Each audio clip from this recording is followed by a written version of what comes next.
The brain is a remarkably powerful place, the central organ of the human nervous system. It's made up of 100,000 miles of blood vessels. That's almost 4 times larger than the distance around the equator. Neurons transmit and receive information that tells us when to breathe, when something is painful, warns us when there is danger, and tells us when to cheer for the touchdown. Within the brain, there are 100 billion neurons who pass information as fast as 250 miles per hour. That could outpace a Formula One race car. The power of the brain is remarkable. But what if our brains have adopted a mindset that needs an upgrade? Are we in danger of being trapped in our mindsets? How do we stop these mindsets from becoming mind traps? Here's why we think this is all so important, because our minds can trap us. Our minds can trap us in a version of a story that may not contain the full picture.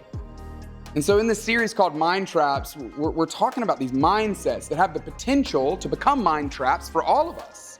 The goal is to avoid the trap, to make a mind change.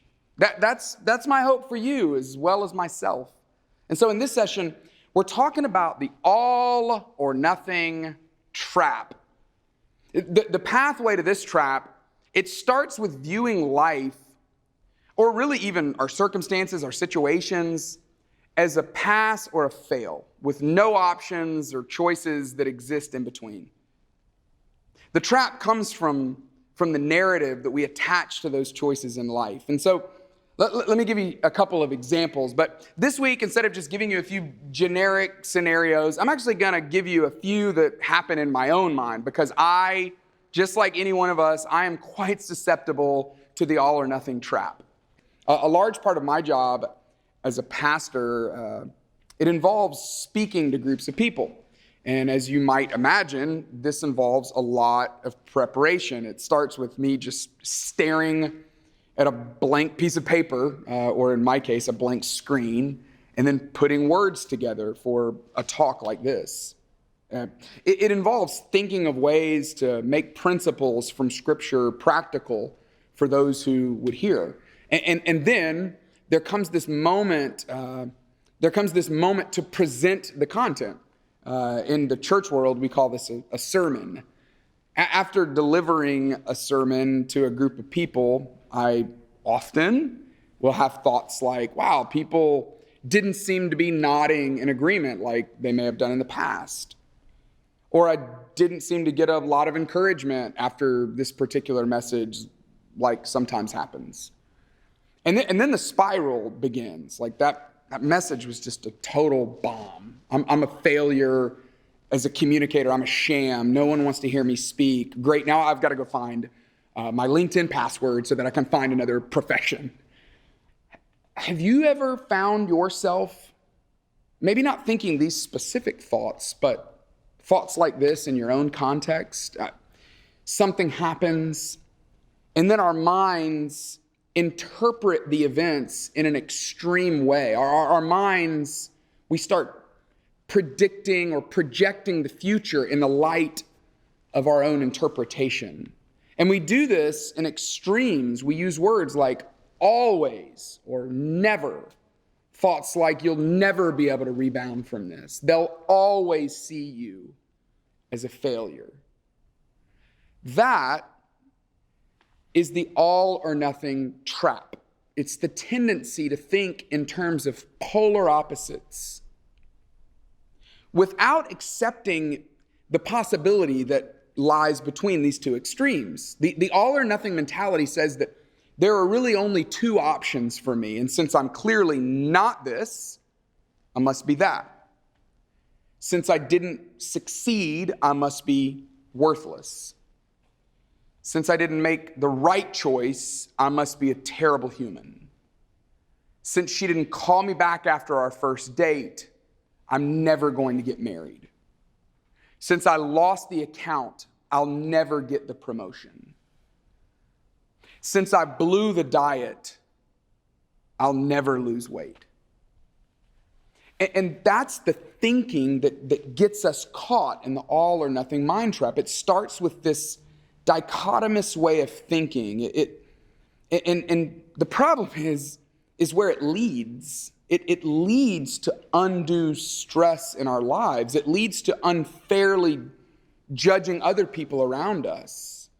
It leads to fear-driven thinking that's void of any grace. It leads to an unattainable standard where you make one mistake and now you're completely disqualified. There's one particular group of people that are prone to falling in this all or nothing way of thinking. And I know a decent bit about this group of people. Religious people. Yeah, maybe if you grew up in church, you experienced this, or if you grew up around people that called themselves Christians, maybe you experienced this as well. Religious people are notorious all or nothing thinkers. Thinking things like, if you don't follow all the rules, then you won't be accepted by God. Some have used this all or nothing way of thinking to motivate other people. But unfortunately, not to motivate them towards love, but to motivate them out of fear. There is a right and there's a wrong. And if you miss the right, you're done. Too often, this way of thinking, it definitely gets applied to religion, and it results in people trying to meet a standard. Eventually, it leaves people feeling like they don't measure up, and so too many people have just eventually decided, I'm just going to give up. I can't do it. And I'm just here to tell you that is not the life that Jesus made possible for us. Jesus, in fact, had some of his sharpest rebukes to religious people who were placing their expectations and demands like this on other people. In his ministry here on earth, Jesus had a disciple who was an all or nothing kind of guy. His name was Simon Peter. You could say he was a man of extremes. He was not a lukewarm guy. He was either totally hot or totally cold. He was all in or he was all out. Simon Peter was one of the most interesting characters that ever followed Jesus. He had such courage. He was an audacious person. But when he messed up, he messed up royally. But when he went all in, he went all in with so much passion. Another one of Jesus' closest followers, his name is Matthew, he records Jesus' first interaction with Peter in this way. As Jesus was walking beside the Sea of Galilee, he saw two brothers, Simon, called Peter, and his brother Andrew. And they were casting a net into the lake, for they were fishermen. "Come, follow me," Jesus said, "and I will send you out to fish for people." And so at once they left their nets and they followed him. These three little verses, they tell us so much about Peter, also known as Simon Peter. First, I love the little piece of detail that Matthew includes in these verses. He says that they were casting their net into the lake because they were fishermen. Thanks, Matthew. That's what fishermen do. But he wasn't in training to become a religious leader. He wasn't taught by some great teacher. He was just a fisherman doing what fishermen do. And it's possible he learned that from his father. And now he and his brother Andrew, they're carrying on the family business. And then one day Jesus comes along and he says, "Hey, come follow me and I'll teach you a different kind of fishing. I'll teach you how to fish for people." What do you think? I mean, in that moment, if you would have been Peter, what would you have been thinking? I mean, it's unlikely he had heard of Jesus. Perhaps he had heard of the miracles that people had been speaking about that Jesus had performed. But all of a sudden, this guy Jesus just shows up at your work site and invites you to follow him. And Matthew says, at once, they left their nets and they followed him. He was so inspired by, maybe he was intrigued by Jesus, and Peter went all in. Later on, as one of the ones who was in Jesus' most inner circle, Peter made this statement that it's such a pivotal foundational statement that our faith, churches, denominations have been built on this statement, but let me set the stage. The word had been spreading about Jesus. People were starting to talk. He was gaining more notoriety, more popularity. But the religious people, they were feeling threatened by Jesus. Jesus has this conversation with his disciples that he just asked them. He says, hey, I'm just curious, just hanging out, singing around, maybe around a campfire. And he says, what's the word on the street about me? This is a legitimate question. And here's how Matthew records this conversation. He says, well, when Jesus came to the region of Caesarea Philippi, he asked his disciples, who do people say the Son of Man is? Jesus referring to himself. Well, they replied, well, some say he's John the Baptist, others say Elijah, and still others say someone like Jeremiah or one of the other prophets. But what about you? He asked. Who do you say I am? Simon Peter answered, you are the Messiah, the Son of the living God. And Jesus replied and said, blessed are you, Simon, son of Jonah. For this was not revealed to you by flesh and blood, but by my Father in heaven. And I tell you that you are Peter, and on this rock I will build my church, and the gates of Hades will not overcome it. I will give you the keys of the kingdom of heaven. Whatever you bind on earth will be bound in heaven, and whatever you loose on earth will be loosed in heaven. Now, I recognize that we can't read all of the emotion into just what Peter said, but I would just imagine that it was like Peter pushed everyone out of the way and was like, oh, I know the answer to this question. I know who you are. You are the Messiah, the Son of the living God. I mean, you can see him saying it in such a bold and declarative way. He was all in. And then in response to the faith that Peter had shown, Jesus says this incredible statement that he was going to build everything on that statement that Peter had just made. He was going to build his church on that kind of faith. There's another instance involving Peter that's certainly when I was a kid, it was one of my favorite stories from the New Testament, from the life of Jesus. Before Jesus was arrested, before he was eventually beaten, before he was eventually crucified, he's in a garden and he's praying with his closest followers. And Peter's there, of course. And these soldiers come in this dramatic fashion to come and arrest Jesus. They say, is this the one? Judas Iscariot, the one who betrayed Jesus, said, yes, this is the one. And the soldiers move in to grab Jesus, and Peter instinctively pulls out a sword to defend Jesus, and he goes on the attack. He actually cuts off the soldier's ear. Mr. All-In Peter was like, oh, no. We're not have any of that. We're not going to have any of that here. Jesus, on the other hand, picks the ear up off the ground and somehow miraculously reapplies it to the soldier's head. And he willingly allows them to take him away. I mean, it's just so obvious when you start to understand Peter, that the kind of way that he lived, this bold follower who loved Jesus. But what's so surprising is over the course of the next couple of hours, I mean, just a few hours after this, his boldness was still present, but it had shifted. Yeah, he watched Jesus being taken away, the one who had boldly declared, this is the Messiah, the Son of the living God. Jesus is now being led away by soldiers, and he's standing before the religious people who had gathered a crowd around him. And as Peter was standing there outside of Jesus' trial, someone comes up to Peter in the courtyard and says, hey, I recognize you. You're one of his followers, aren't you? But see, at this point, things didn't exactly look good for Jesus. And because of that, it wasn't as attractive as it had been to follow him. And so Peter did the unthinkable.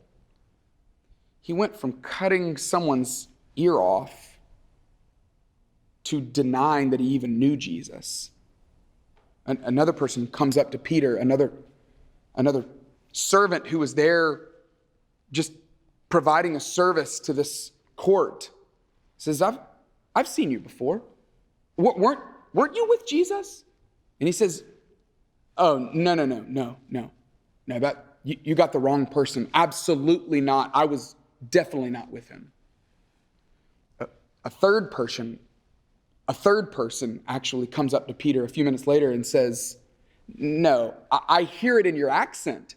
I can even tell in your facial features. You're from the same region that he's from. I'm pretty sure I've seen you with him. Aren't you one of his followers? And Peter said, no, I don't even know that man. And then it was as if the shame, the guilt, the condemnation of his own thoughts rushed in, and he runs away, brokenhearted, beaten up. How could I have done it? How could I have done it? But fortunately, that wasn't the end of the story for this relationship between Jesus and Peter. The crucified, dead, and then risen from the grave Jesus actually reinstates Peter in this incredibly beautiful way. After Jesus had been resurrected, he's on a beach near a body of water. He's having breakfast with some of his closest followers when he has this poignant, very personal moment with Peter that John records for us. Listen to this conversation. Jesus says, Peter, do you love me more than these others? Peter says, yes, Lord, you know I love you. Well, then feed my lambs. Then he asks him again, Peter, do you love me? He says, yes, Lord, you know that I love you. Well, then take care of my sheep. But then a third time he asks him, he says, Peter, do you love me? Peter was now, I assume, hurt by this because Jesus asked him this third time and he said, Lord, you know all things. You know I love you. Can you imagine what that would have felt like in that moment where I guess all of the ghosts of the past show up. And while we don't know the thoughts that Peter was thinking, you have to wonder if he connected the dots. That he had denied Jesus 3 times, and then Jesus had asked him 3 times if he loved him. And we can tell with Peter's response that he wasn't concerned with how to feed Jesus lambs. Jesus is using a metaphor there, or how to take care of his sheep. No, Jesus was asking for something more there. It was as if he was maybe trying to make a point. Jesus was asking Peter to look after his followers, yes, but Peter was so focused on the question that Jesus asked him, do you love me? Peter didn't say, well, could you give me a 5-point plan for how to develop followers of Jesus? Peter was focused on Jesus himself as a person. And so this third time Jesus asked him, we see this different response from Peter. It was as if he was hurt by these words, Lord, you know all things, and you know that I love you. You have to even think that maybe when the words left his mouth, that it was a reminder that Jesus does know all things, that he picked a fisherman to be one of his followers, that Jesus knew that it was God who had revealed the truth about Jesus to Peter, that Jesus knew that he would continue to use Peter long after he cut the ear of the soldier. He even knew that he had denied Jesus 3 times. And at some point along the way, as a result of this encounter, Peter had to free himself from this feeling that when I do the right thing, I'm all in, and when I don't, I'm all out. You see, this all or nothing thinking, one of the greatest problems with it is that it doesn't allow for growth. It leaves us stuck trying and trying and trying, giving it all we've got, or even stuck feeling like, well, I can't try because I failed. I'm a failure. I'll never amount to anything. I'm out. But limiting ourselves to a pass-fail perspective limits the work God wants to do in and through us. It limits the growth that God wants for us. Peter seemed to eventually get this. I mean, we can tell this because he actually wrote a letter that we have a copy of. And I want to share a few of these verses that are found at the beginning of this first letter, which are creatively titled 1 Peter. But the concepts are so profound. Listen to this. He says, therefore, with minds that are alert and fully sober, set your hope on the grace to be brought to you when Jesus Christ is revealed at his coming. As obedient children, do not conform to the evil desires that you had when you lived in ignorance. But just as he who called you is holy, so be holy in all you do. For it is written, be holy because I am holy. I want to point out three concepts that Peter mentions in these verses because I think they provide a manual, a guide on how to break out of the all or nothing mind trap. Maybe you could consider this a game plan to experience freedom from all or nothing thinking. The first is this: keep your mind alert and sober. I love that he starts here with our minds because it all begins in our minds. We have to keep our minds both alert and also sober.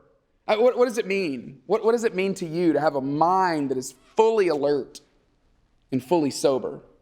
There's a pastor, an author named Eugene Peterson who paraphrased this verse in the Message version of the Bible. Says this. He says that we are to roll up our sleeves and get our head in the game.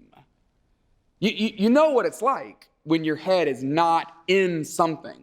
I mean, you lack focus. You're not determined. And it's as if Peter is saying, you got to get your head in the game. We have to approach our day in that same way. We've got to approach our life in that same way. We have to be alert and on the lookout for any amount of distorted thinking that can prevent us from thinking the way God would want us to think. And then we've got to be fully sober. I actually looked up the definition in the original language just to make sure that it meant what I thought it meant, and sure enough, it does. That to be fully sober, it means to not be drunk, which makes a lot of sense, right? But then I started thinking, well, what does it look like to make sure that our minds aren't intoxicated? I mean, maybe there's part of the all or nothing thinking that intoxicates us. I mean, it does give us a way of determining whether or not we're winning or losing. I think it's what I love about sports. I mean, isn't it true that this type of thinking, that it can dominate your mind? I want to be a winner. I don't want to be a loser.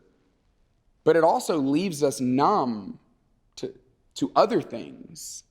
I mean, if you feel like a failure, then you start seeing it everywhere. And likewise, when you find yourself consumed with winning, it's sometimes all you can think about. It's as if your mind becomes intoxicated. But if that's not our focus, well then, what should our focus be? What should we keep our focus on? And Peter says, keep your mind in a state of alertness and fully sober so that you can, here's the second one, so that you can set your hope on grace. Now this is extremely important, but Peter tells us to set our hope on the grace to be brought to us when Jesus Christ is revealed at his coming. He's pointing to something in the future. He says there's going to be a day where Jesus is going to return and make all things right, to make all things new.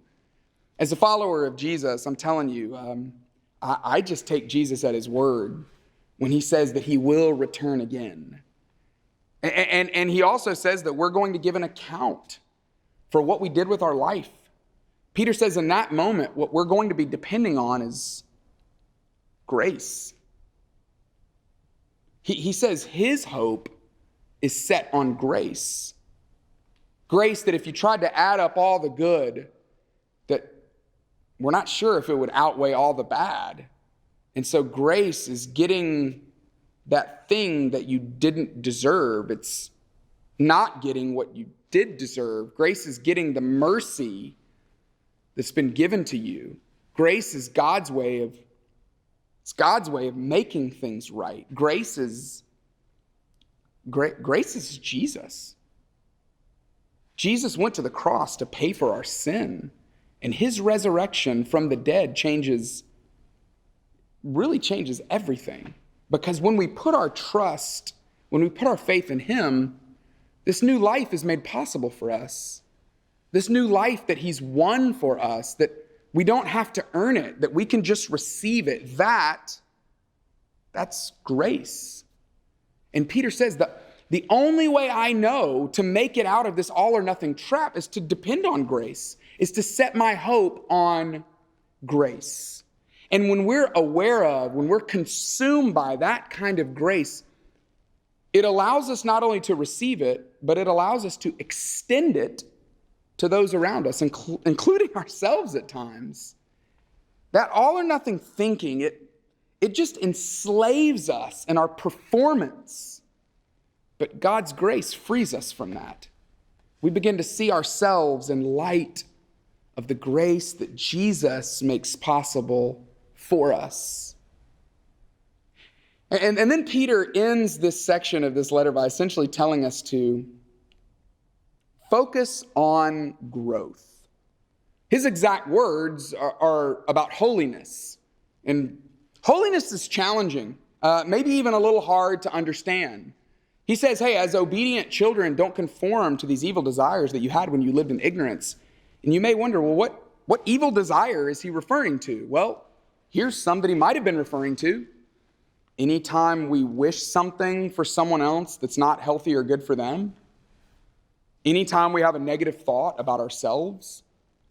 Anytime we want things that aren't necessarily ours to want. Anytime we desire something more than we desire Jesus. And he contrasts this by saying, yeah, don't be conformed to these evil desires, but instead, as he who called you is holy, be holy in all you do. And then he wraps it up with this quote from the Old Testament saying, be holy because I am holy. I've always thought of holiness, I've always thought of it as perfection, completely right, without any blemish or stain or imperfection. To which I would want to tell Peter, I mean, that's a great concept, but I can't. I mean, I want to, but I can't. And my guess is Peter would say, me neither. Yeah, I tried. Man, I tried. I mean, I was cutting off people's ears.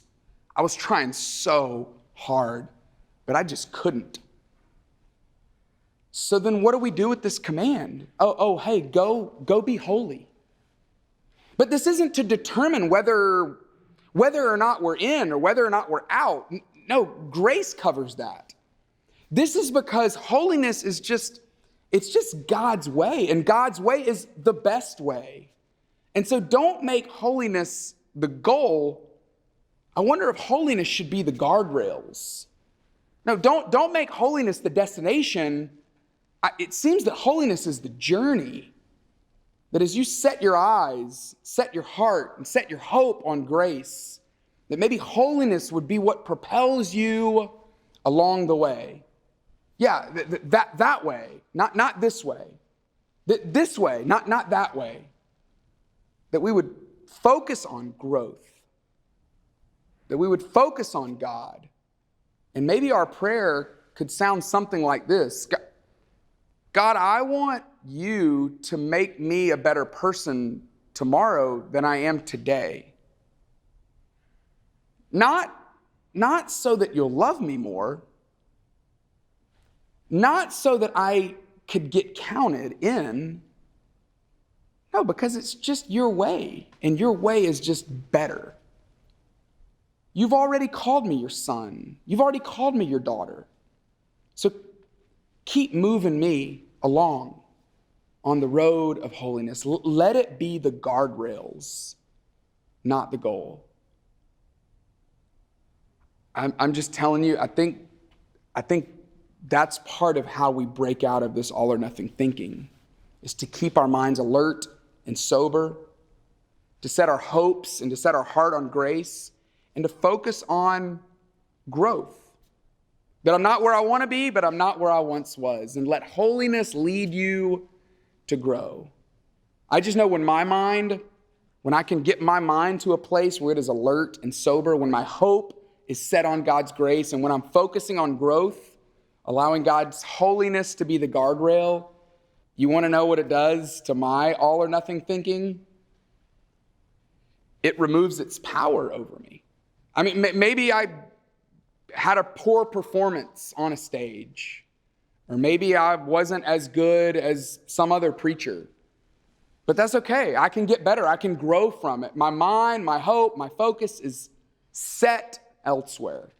My prayer for me, my prayer for you, every single one of you, is that you would see the all or nothing trap before it closes in on you. And with God's help, that you can make a mind change before it leads to a mind trap.